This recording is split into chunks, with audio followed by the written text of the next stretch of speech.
सूरत शहर के वराछा इलाके की घटना, एक ही परिवार के 5 लोगों को फूड पॉइजनिंग, 5 साल की बेटी की मौत। फूड पॉइजनिंग से परिवार की हालत गंभीर। शीतल रेस्टोरेंट से खाना ऑर्डर करने के बाद परिवार की तबीयत बिगड़ी। माता पिता समेत 2 लड़कियों का अस्पताल में इलाज चल रहा है। 5 साल की आर्या की इलाज के दौरान मौत। शनिवार रात को खाना ऑर्डर करने के बाद परिवार को फूड पॉइजनिंग हुई। परिवार के सभी सदस्यों को तुरंत प्राइवेट अस्पताल में भर्ती कराया गया। 2 लड़कियां और माता पिता की हालत गंभीर। फूड पॉइजनिंग की घटना की प्रशासन से जांच की मांग। देख रहे हो न्यूज़ 9 सुरती चैनल के साथ कल्पेश राणा की रिपोर्ट। मारू नाम भावेशभाई बालाभाई कलसरिया, गाम बाबरियाधार। हूँ रहूँ छूँ कामरेज सूरतनी अंदर। अने आ जे घटना बनी है ते मारा काकाना दीकरा अशोकभाई चकुरभाई कलसरिया एना आखा परिवारने आ फूड पॉइजन थयुं छे।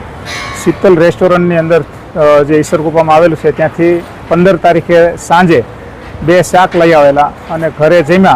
પછી એ જ રાત્રિએ એટલે વહેલી સવારે 16 તારીખે વહેલી સવારે એ અશોકભાઈને અને એની સૌથી નાની 5 વર્ષની દીકરી એને પેટમાં દુખાવો થયો અને ત્યાર પછી સવારે 9 વાગે એને નજીકના ક્લિનિક ઉપર સારવાર લેવા માટે ગયા તો ત્યાં એણે બોટલો ચડાવ્યા અને દવા આપી। સાંજ સુધી રાહ જોઈ કે રાહત થઈ નહીં।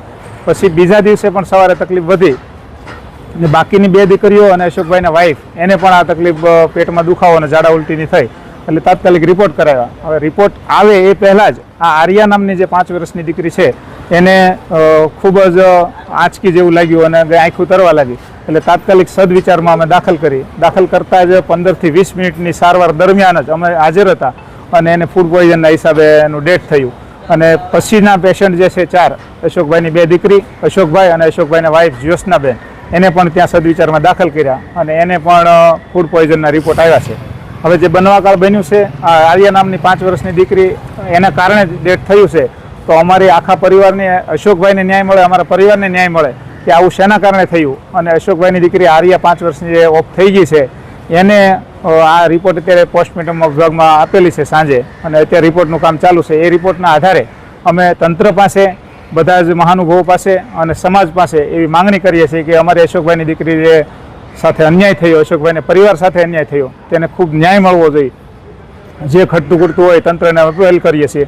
અને અશોકભાઈના વાઈફ ગણીએ તો ગઈકાલે સિરિયસ હતા જ્યારે એને આ ખબર પડી કે આવું થયું છે તો એ પણ અત્યારે હાલ સિરિયસ છે અને 4 પેશન્ટ સદવિચાર મુક્તિધામના ઢાળ પાસે હોસ્પિટલ છે તેમાં એડમિટ છે। હવે અમે અહીંથી ડેડ બોડી લઈ જઈએ પછી પણ એ જ્યોત્સનાબેનની શું હાલત થાય એ અમે કહી શકતા નથી। આવી ગંભીર પરિસ્થિતિની અંદર એ અત્યારે 4 પેશન્ટ ત્યાં દાખલ છે અને ફૂડ પોઈઝનના હિસાબે પ્રાથમિકતાના આધારે અમે કહીએ છીએ કે આવું થયું છે તો આને યોગ્ય ન્યાય મળવો જોઈએ। જે કાંઈ કાર્યવાહી કરતી ખોટી કરવાની થાય તે તંત્રને અમે અપીલ કરીએ છીએ અને મીડિયાને પણ અપીલ કરીએ છીએ કે આમાં અમને ન્યાય અપાવો।